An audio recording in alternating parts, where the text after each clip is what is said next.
For this presentation, I'm going to be looking at how media has changed over the last century, and I'm doing so by talking to my dad and talking about the different experiences he had with media when growing up, and try and compare and contrast it to what I experienced and what people experience now, and how the technology that he grew up with has evolved decades later. I've never really thought about how different my childhood could have been to my dad simply based on the technology at hand. I've never just like even to consider that. I mean, I know we came from different places, families and everything were different, different setting, but I didn't think of technology as a big influential part of that setting and growing up until I started working on this presentation. And it was really cool to hear my dad discuss how he grew up with technology and really put into perspective how how much things have improved and evolved over time. Gosh, I don't know how much it cost, but they were very expensive um, relative to um, the value of money. But it was probably, gosh, I don't know, maybe a good TV was about $300 to $500, But then back then that and was a then lot more. yeah, in today's dollars, that's probably closer to $2,000.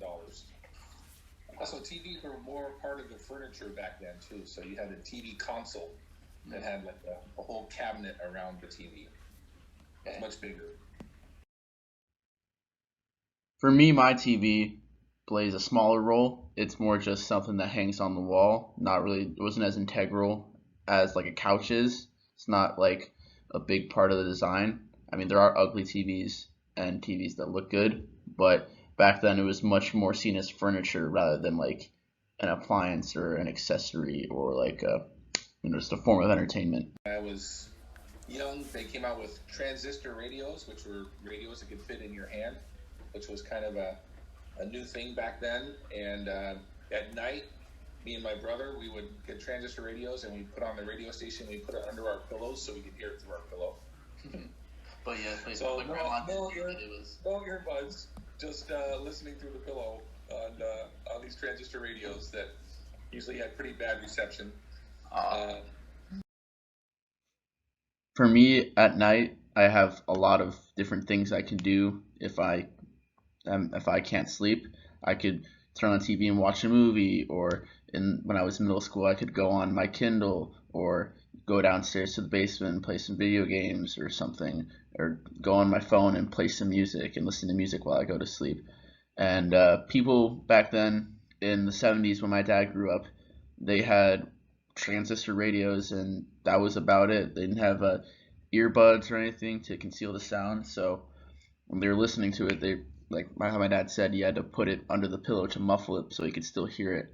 And that's just I personally could not imagine having to do that while growing up. My childhood uh, did not consist of that, and now looking at that and putting it into perspective, I feel very fortunate to have grown up when I grew up.